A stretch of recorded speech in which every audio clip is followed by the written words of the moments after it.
오늘 함께 나눌 잠언 말씀을 통해서 나눌 말씀의 제목은 초대장이 도착했다입니다. 초대장이 왔어요. 초대장이 누구에게 왔냐 하면 이 잠언 9장 말씀에 똑같은 구절이 두 번 반복되는 것이 있는데 4절과 16절이 그렇습니다. 그러니까 4절과 16절이 초대장을 받아든 사람들이 되는 거예요. 수신자가 되는 거죠. 같이 읽습니다. 16절, 4절 같이 읽습니다. 시작. 어리석은 자는 이리로 돌이키라. 또 지혜 없는 자에게 이르기를. 똑같은 말씀이 두 번이 반복됩니다. 초대장이 발송이 됐는데 이 초대장이 누구에게 갔냐 하면 어리석은 사람들에게 간 거예요. 그리고 지혜 없는 사람들에게 도착이 된 겁니다. 우리가 잠언 말씀을 계속 나누고 있는데 잠언 말씀에 어리석다 하는 것은 마음에 결핍이 생긴 사람들이라 그랬잖아요. 마음은 그냥 빈 채로는 견디지 못하는 특성이 있는데 이 특성이 있는 내 몸속의 기관 중에 하나인 이 마음이 비어졌으니까 이 마음은 그 빈자리를 무엇으로든지 채우려고 애쓰는 성향이 나타나게 됩니다. 어리석습니다. 마음이 채워지지 않았고요. 지혜가 없어요. 그걸 뭘로 채워야 되는지 잘 모르는 중입니다. 그래서 지금 이 초대장을 받아든 사람에게는 갈급함이 있는 거예요. 근데 그 갈급함을 어떻게 채워야 되는지 잘 모르는 중에 초대장이 옵니다. 문제는 이 초대장이 한 곳에서만 왔으면 그 초대장 받고 거기 그려져 있는 약도를 따라 그 곳에 가면 될 텐데 이게 한 장이 아닌 게 문제예요. 오늘 그 초대장 이야기 그리고 이 초대장을 받고 이제 우리가 어딘가로 선택해서 가야 될 텐데 어디로 가는 것이 좋겠는지에 대해서 이야기를 나눠보려고 합니다. 먼저 초대장이 도착했는데 먼저 도착한 초대장의 발신자가 누구냐 하면 지혜예요. 지혜가 그 초대장을 어리석은 사람과 지혜 없는 사람에게 보냈습니다. 이렇게 초대장을 보내면서 이 지혜는 많은 것들을 준비해요. 여러분 그냥 부르는 게 아니잖아요. 초대했으면 그 사람이 왔을 때 불편하지 않도록 이것저것들을 신경 쓰게 마련이거든요. 이 지혜가 그렇게 준비를 했습니다. 이 지혜가 뭘 준비했냐면 우리가 읽었던 말씀인데 1절에 보면 지혜가 그의 집을 짓고 7 기둥을 다듬고 말씀의 문맥을 보아하니 이 지혜는 이 어리석고 지혜 없는 사람들을 초청하기 위해서 집을 새로 지었습니다. 집을 새로 지으면서 기둥을 7개로 했다 그러는데 우리가 성경을 읽을 때 7개다 그러면 7인 이 숫자 7인 의미도 있지만 우리가 잘 아는 것처럼 충분하다. 더 할 수 없이 최선을 다했다. 라는 뜻으로 읽어지거든요. 7 기둥으로 집을 새로 지었습니다. 이 갈급한 사람의 그 필요를 채우기 위해 부족함은 없는 거예요. 최선을 다했고 그 최선 다한 것의 결과가 새로 지은 집인데 그 새로 지은 집에는 기둥이 7개나 있었던 거예요. 2절 말씀 같이 읽어보죠. 시작. 짐승을 잡으며 포도주를 혼합하여 상을 갖추고. 여러분 사람들이 갈급하다 할 때 뭔가 결핍이 생겼다 할 때 이 결핍의 원인과 이 결핍을 채우기 위해서 그 채워서 공급해야 될 것들이 같아야 될 것 같지만 이게 꼭 그렇지가 않을 때가 많아요. 마음이 외로워요. 주위에 사람이 없고 내 편 들어준 사람이 없고 내 말을 들어주는 사람이 없습니다. 그때 사람들은 그 결핍을 어떻게 채우냐 하면 가장 쉽게 접근하는 게 먹는 거예요. 먹으면 마음이 좀 따뜻해져요. 게다가 좋은 음식을 먹으면 마음이 푸근해집니다. 이 지혜가 이 사람에게 진짜 필요한 거, 이 사람의 마음에 결핍이 생겼고 이 사람이 그 결핍을 어떻게 채우지 못하는 것에 대한 진짜 문제를 모르는 게 아니에요. 마음이 그 결핍에 시달리다 보면 강팍해질 수밖에 없고 그 마음이 편협해질 수밖에 없고 그 마음이 닫혀 있을 수밖에 없는데 그 마음을 열기 위해서 이 지혜는 짐승을 기꺼이 잡습니다. 포도주를 준비하고 그 상을 갖추는데 그 상에 조금도 부족함이 없게 해요. 그래서 청년들을 만나거나 또 힘든 사람들을 만날 때 어디서 만나는 게 좋으냐 하면 식당에서 만나는 게 좋아요. 한 상을 거하게 차려놓고 먹인 다음에 이야기를 시작하는 게 좋습니다. 그래서 누가 좋은 사람이냐 하면 밥 잘 사주는 사람이 좋은 사람일 경우가 굉장히 많아요.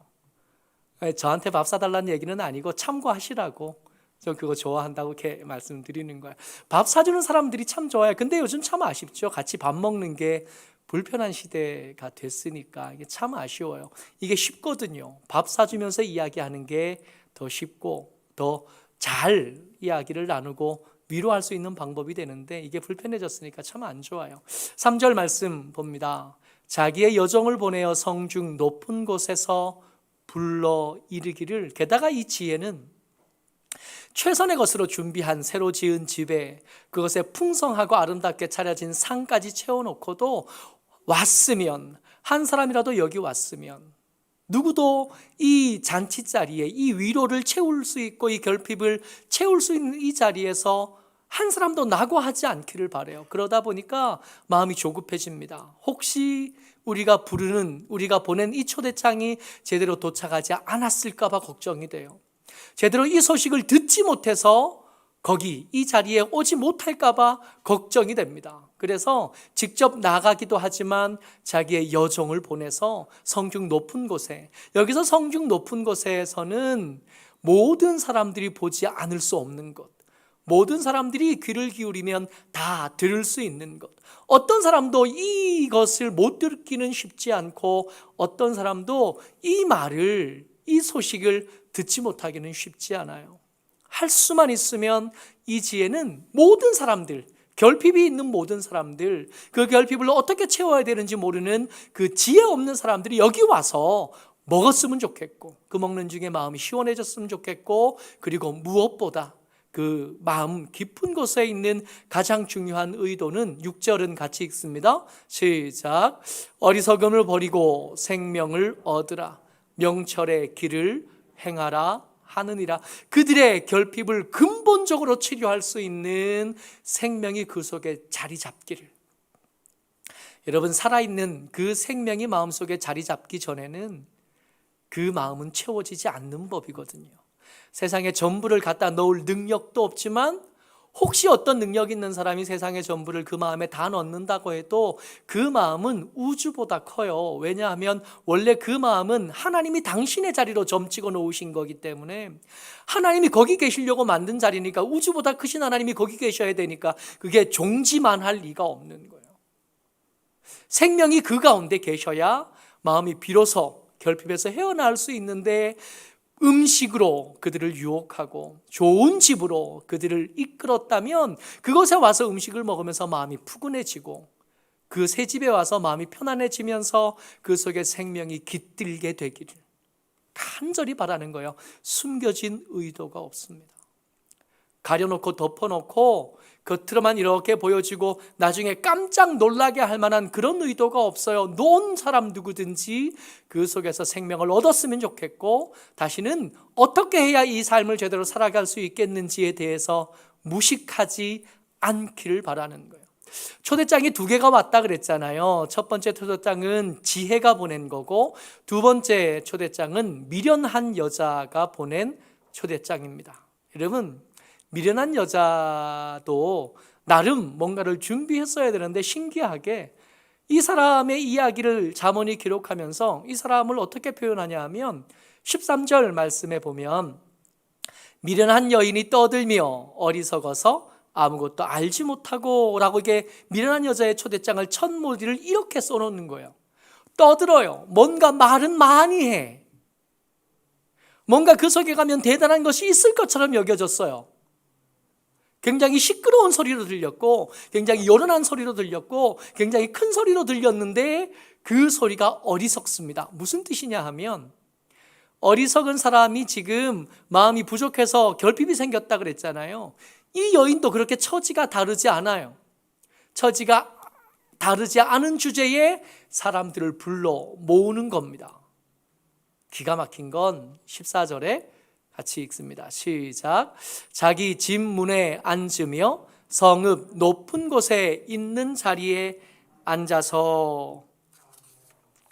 아까 지혜가 여종을 보내서 외치라, 사람들 찾아오라 할 때도 성읍 높은 곳이었거든요. 근데 같은 곳인데 이게 느낌이 굉장히 많이 달라요. 자기 집 문에 앉으며 그렇게 열심히 찾을 생각도 없습니다. 이 어리석은 사람, 지혜로운 사람을 찾으려고 그렇게 열심히 발품 팔아 쫓아다닐 생각도 없어요. 그냥 집 문 앞에 앉았어요. 높은 데 갔어요. 여기서 높은 데는 아까와 높은 데가 좀 의미가 달라서 거기 있는지 없는지도 잘 보이지 않는 곳이에요. 가물가물해요. 유심히 보면 거기 뭐가 있는 것처럼 보이지만 언뜻 흘려보면 거기 뭐가 있는다는 걸 인지하기도 쉽지 않아요. 그리고 이 미련한 자의 초청장에는 숨겨진 의도가 있습니다. 거기에 내용을 다 쓰지 않았어요. 그 내용, 그 뒤에 숨겨진 내용을 잠언이 고발하는데 18절 같이 한번 읽죠. 시작. 오직 그 어리석은 자는 죽은 자들이 거기 있는 것과 그의 객들이 수월 깊은 곳에 있는 것을 알지 못하느니라. 거기에 뭐가 있는지 없는지도 잘 모른다 그랬잖아요. 가물가물하다 그랬잖아요. 그렇게 적극적으로 사람을 찾아다니지도 않는다 그랬잖아요. 그런데 그 집, 그 미련한 여자가 사람을 불러 모았던 그 집에 대한 소문만 솔솔 들려오는 겁니다. 어떤 소문이 들려오냐 하면 거기서 죽은 사람들이 많대. 들어가는 사람들은 있었는데 나오는 사람을 본 적이 없대. 그의 객들이, 그 미련한 자의 초청, 그 미련한 자의 여자의 초청장을 받고 찾아간 사람, 꾸역꾸역 찾아간 게 아니에요. 잘 안 보인다 그랬잖아요. 그를 부르는 사람들의 손길이 그렇게 뚜렷하지 않다 그랬잖아요. 가물가물하다 그랬잖아요. 그런데도 꾸역꾸역 찾아간 그 사람들이 다시 돌아오지 못했던, 그의 객들이 수월 깊은 곳에 있어요. 여러분, 잠언에서 수월은 음부는 아닙니다. 음부는 아니지만 거기 갔다가 다시 돌아오지는 못해요. 거기에는 다시 기회가 주어지지 않습니다. 죽은 사람들만 거기 있어요. 사망에 이미 도착한 사람들이 거기 있는데 그것이 수올이에요. 죽은 자들이 이미 그의 그 집 깊은 곳에 다시 돌아오지 못하게 거기 갇혀서 그 사망의 때를 기다리고 있는 거예요. 소문이 들려요. 흉흉한 소문이 들리는데 확인된 바는 없어요. 여러분, 여기서 잠깐요. 지금 오늘 우리의 나누고 있는 말씀의 제목이 뭐냐 하면 초대장이 도착했다. 이제 어디로 갈까요? 초대장이 하나밖에 없었으면 고민을 안 했을 텐데 초대장이 2개라 그랬잖아요. 한 손에는 지혜가 보낸 초대장을 받았고요. 또 한 손에는 미련한 여자의 초대장을 받은 겁니다. 여러분, 어디로 가면 좋을까요? 아니, 지금 여기서 이렇게 물어봐야 다들 지혜가 보낸 초대장을 받아서 그 새로 지은 집으로 가겠습니다 하겠지만, 여러분, 이 질문에 대한 대답은 입으로 하는 게 아니라 삶으로 하는 거거든요. 그리고 이 질문에 대한 대답이 엉뚱한 것 때문에 예수님도 참 고민이 많아요. 어느 집에 사람이 더 많을까요? 이 같은 주제예요. 지혜가 만든 이 집, 그리고 흉흉한 소문이 있는 이 미련한 여자의 집에 어디가 더 사람들이 많이 모였는가에 대해서 예수님은 이렇게 말씀하십니다. 마태복음 7장 13절이에요. 13절, 14절 2절 같이 읽습니다. 시작. 좁은 문으로 들어가라. 멸망으로 인도하는 문은 크고 그 길이 넓어 그리로 들어가는 자가 많고 생명으로 인도하는 문은 좁고 길이 협착하여 찾는 자가 적음이라. 아멘. 금방 지혜가 초청하고 집은 초청하기 위해서 준비한 것과 미련한 여자가 준비해둔 것의 차이가 너무 크잖아요. 이 미련한 여자는 숨겨진 의도가 있어요. 겉으로 보이는 것과 속이 다릅니다. 근데 그 겉으로 보이는 모습까지 그렇게 매력적이지 않아요. 소란스럽고 무식해요. 그에게서 뭔가 많은 정보들이 나오긴 하지만 그 정보도 충분하지 않은 것들이라 그 정보들로 결핍을 채울 수 없을 가능성이 높습니다. 그에 비해 지혜가 준비한 것은 어마어마한 거예요. 집을 새로 지었다고요. 여러분, 집을 새로 지은 사람이에요. 그렇다는 거는 이 결핍이 있는 사람들에게서 뭔가 유익을 얻을 가능성이, 뭔가 유익을 얻으려는 기대가 없겠구나. 그지 않아요? 결핍이 있는 사람들입니다. 결핍이 있는 사람들에게서 뭘 찾아내겠어요? 그 결핍을 어떻게 채워야 되는지 모르는 사람입니다. 한 끼 식사를 제대로 해결하지 못하는 사람이에요. 그런 사람들을 위해서 준비한 것들입니다. 그러니까 이 사람들에게서 뭔가 빼앗기 위하고 착취하기 위해서 이루어진 일은 애초에 아닌 거예요. 좋은 집을 새로 지었습니다. 기둥을 7개나 세웠으니까 더 이상 좋은 집은 이 지혜가 생각해도 없는 거예요. 가장 완벽한 음식들로 준비했고, 오기만 오면 그 결핍을, 느끼는 결핍과 그 결핍의 원인이 되는 생명까지도 채울 수 있는 호의로 가득 찬 집이에요. 근데 엉뚱하게도요, 사람들이 이 지혜의 집을 찾아가지 않아요. 그렇게 열심히 오라고 불러도 그 부름에 응답하지 않습니다. 초대장을 수만 장을 뿌렸는데도 한둘도 드물게 보이는 거예요. 이 문제가 예수님에게도 너무 큰 고민이었어요. 그리고 그 제자들에게 말씀하시면서 좁은 문으로 들어가래요. 여러분, 좁아서 좁은 게 아닙니다. 사람들이 거길 다니지 않다 보니까 길에, 원래는 큰 길이었거든요. 잘 지은 새 집이었잖아요. 큰 길이었는데 풀이 잔뜩 난 거예요. 이제는 거기가 길인지 숲인지 구분도 안 되게 되어진 겁니다.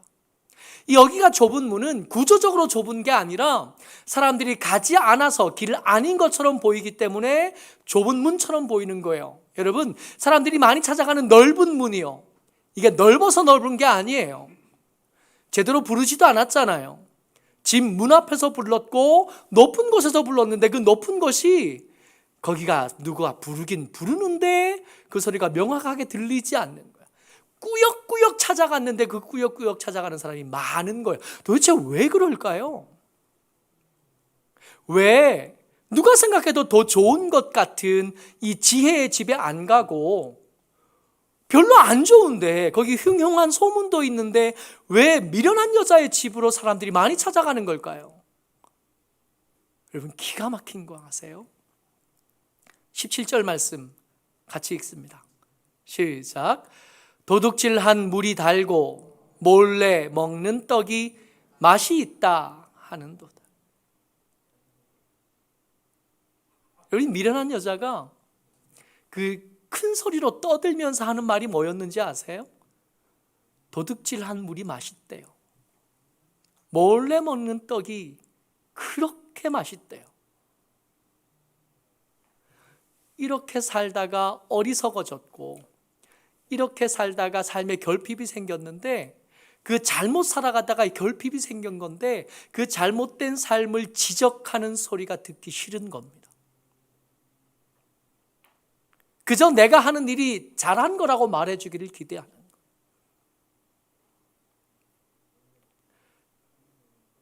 함부로 막 사는 삶이지만 함부로 막 사는 그 삶에 대해서 왈가불가하지 않기를 원하는 거예요. 그냥 대충 살도록 내버려 두기를 원하는 거예요. 내 삶과 틀린 이야기를 하지 않기를 원하는 거예요. 한참 유행했던 책들이 있잖아요. 칭찬은 고래도 춤추게 한다면서요. 여러분, 그 고래 식절에 대해서 식탁 올라간 거 아세요? 함부로 마음대로 사는데 그래 잘하고 있어 해줬더니 그렇게 막 살다가 포경선 만났고 그렇게 식재료가 돼서 상 위에 올라간 거예요. 여러분과 제게 칭찬이 필요한가요? 우리의 모자라고 볼품없는 삶에 응원이 필요해요? 잘하고 있다고, 잘한다. 하나님에게서 멀리 멀어지고 있는데, 그 하나님께로부터 멀어지는 길을 계속 가고 있는데 그 등 떠밀어 주는 게 필요한가요? 듣기는 싫지만 길이 잘못됐다고 누군가 말해줘야 되는 거 아니에요?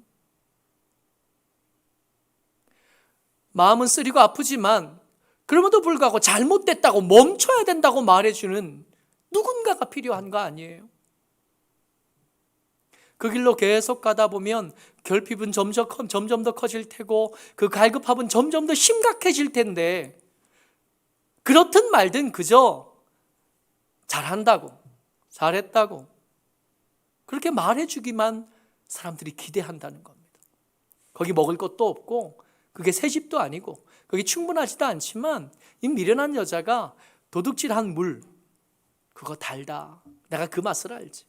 몰래 먹는 떡이 맛있다, 그 특별한 맛을 내가 알지. 계속 그렇게 살면 돼 라고 말해줬더니 그 미련한 여자의 집이 미어 터진 겁니다. 그 미련한 여자의 집이 사람들이 너무 많아서 번호표 뽑고 기다리라 그러는데도 거기를 들어가지 않고 계속 거기에 있는 거예요. 이 일들에 대해서 아버지가 뭐라 그러시냐면, 할 수 없지 뭐. 7절 말씀 같이 읽습니다. 시작. 거만한 자를 징계하는 자는 도리어 능력을 받고 악인을 책망하는 자는 도리어 흠이 잡히느니라. 틀렸다고 잘못됐다고 말해줘봐야 알아듣지 못할 거다. 그러니까 내버려 둬라. 여러분, 이 말씀에 하나님의 긍휼이 묻어 있느냐? 아니요. 하나님은 지금, 아버지는 지금 굉장히 단호하고 엄격한 얼굴로 말씀하고 계십니다. 8절에 같이 읽죠. 시작. 거만한 자를 책망하지 말라. 그가 너를 미워할까 두려우니라. 지혜 있는 자를 책망하라. 그가 너를 사랑하리라. 어차피 될 놈만 돼. 어차피 안 될 놈은 안 돼. 그 사람 잘못 가고 있다고, 길이 잘못됐다고 얘기하다가 미움받지 말고 그냥 너희 집 몇 명 안 찾아왔는데 그 사람 챙기는 일이나 하자. 문 밖에 아직 미련한 집을 찾아가는 사람, 그 뒤에 길게 줄을 늘어선 그 사람들 신경 쓰지 말고 우리 할 일이나 하자. 9절에 같이 읽습니다. 지혜 있는 자에게 교훈을 더하라. 그가 더욱 지혜로워질 것이요 의로운 사람을 가르치라. 그의 학식이 더하리라. 지금 저들에게 초대장 자꾸 보내봐야 안 오니까 그거 하지 말자. 집에 온 사람들, 우리 사람들이나 잘 챙기자. 저들은 얼마나 잘 듣고 사모하는 마음으로, 갈급한 마음으로 듣는지, 하나만 가르쳐도 2개, 3개를 알아듣고 하나만 이야기해도 2개, 3개를 열심히 따라하려고 몸부림치는 사람들. 그 사람들에게만 하게도 우리의 에너지가 아깝고 우리의 자원이 아까우니까 저 사람 내버려 두자. 10절이요. 시작. 여호와를 경외하는 것이 지혜의 근본이요 거룩하신 자를 아는 것이 명철이니라. 방법이 없는 것은 아니지만 저기 미련한 여자의 집을 찾아간 사람들이 다시 돌이킬 수 있는 방법, 갱생의 방법이 없는 것은 아니지만 안 듣는 것 어떡하겠냐. 물가로 끌어가기는 하지만 안 먹겠다는데, 저 싫다는데 무슨 방법이 더 있겠냐. 11절이요. 나 지혜로 말미암아 내 날이 많아질 것이요 내 생명의 해가 내게 더하리라. 정말 좋은 것과 귀한 것을 많이 준비했지만 이게 그냥 남아서 버려질 것이 아깝기는 하지만, 아깝다고 해도 뭐 들어주지를 않으니, 멈춰 서 주지를 않으니, 머물러 주지를 않으니 무슨 소용이 있겠나. 할 수 없지 뭐. 어차피 될 놈만 되는 거니. 12절이요. 시작. 내가 만일 지혜로우면 그 지혜가 내게 유익할 것이나 내가 만일 거만하면 너 홀로 해를 당하리라. 그놈들이 해를 당하는 거 마땅한 거, 잘못된 거 아니고 내 책임을 물을 수 있지 않고 왜 그러냐고 말할 수 있지 않아. 여러분, 지금 지혜가 단호한 얼굴로 말씀하시는데 지금 몇 번 말씀하셨냐 하면 똑같은 얘기였잖아요. 7절에 이야기하셨고 8절에, 9절에, 10절에, 11절에, 12절까지 얘기하셨습니다. 여러분, 똑같은 얘기예요. 어차피 될 놈만 돼, 온 놈한테나 잘하자. 그 얘기를 장마치 5절에 이어서 계속해서 똑같은 말을 반복하고 계시는 겁니다. 단호하게 말씀은 하고 계시지만 잔소리를 멈추지 못하시는 거예요. 그렇게 미련한 여자의 집에 가서 목숨을 잃게 될 그들을 보면서 틀린 거 아니에요. 저렇게 저기서 목숨을 잃는 게 마땅해요. 하지만 저들을 향한 안타까움이 접어지지를 않으시는 거예요. 그래서 한 얘기를 또 하고, 한 얘기를 또 하고, 한 얘기를 또 하고, 한 얘기를 또 하고, 그렇게 몇 번이나 반복하시면서 그 중에 한마디라도 그들의 귀에 들리기를 기대하고 계신 거예요. 예수님께서 예루살렘 성에 가까워 주십니다. 나귀를 타셨고, 나귀 타신 예수님을 향하여 불평하는 그 주변 사람들이 찬양하는 것을 통해서 원망하는 사람들에게 대해서 예수님 말씀하셨어요. 너희들이 만약에 입을 닫으면 돌멩이가 대신할 거야. 대안이 있으시다고요. 내가 너희들의 왕이 되지 못하게 한 사람들에게는 언젠가 날이 이를 거고, 그 날이 되면 그들은 불려나와서 스올에 진멸당할 수밖에 없게 될 거다. 마땅한 일이죠. 그렇게 될 겁니다. 근데 그렇게 말씀하시고 예루살렘 성에 가까워지시면서 그 예루살렘 성을 보시고 울기 시작하시는 거예요. 마땅한 겁니다. 저들이 싫어한 거예요. 기회가 없었던 게 아니에요. 길이 좁았던 게 아니고, 호의가 부족했던 것도 아니고, 전달이 잘못됐던 것도 아니고, 충분히 의사가 전달되지 않았던 것도 아닙니다. 듣지 않았던 거예요.